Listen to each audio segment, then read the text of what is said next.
Cette vidéo me choque. POV si j'ai été noir.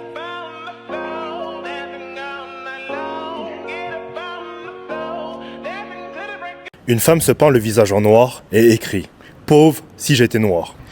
Et le pire, elle ne voit aucun mal. Les commentaires non plus, ça rigole. Comme si c'était normal. Mais ça ne l'est pas. Parce que ce geste, il a une histoire. Et elle est lourde. Ce qu'elle fait, ça s'appelle un blackface. Et le blackface, ça ne date pas d'hier. Au 19e siècle, aux États-Unis, il y avait ce qu'on appelait les minstrel shows.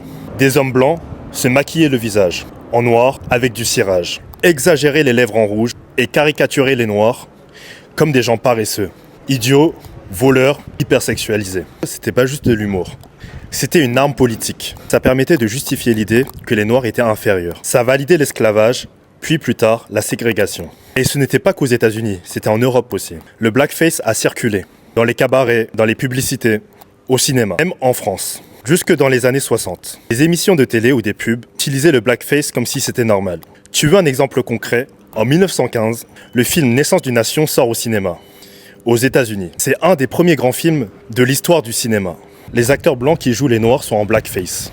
Et ce film, il glorifie le Ku Klux Klan. Il a carrément relancé le mouvement. Voilà d'où ça vient. Même plus proche de nous en 2019, le Premier ministre canadien, Justin Trudeau, a dû s'excuser publiquement parce qu'on a retrouvé d'anciennes photos de lui en blackface. Preuve que ça a traversé les époques et que ça reste un problème actuel. Donc non, se peindre le visage pour un pauvre sur TikTok, ce n'est pas innocent. C'est pas juste un jeu. Derrière ça, il y a 2 siècles de moquerie, d'humiliation et de propagande raciste. Et quand tu reproduis ce geste aujourd'hui, tu participes à cette histoire.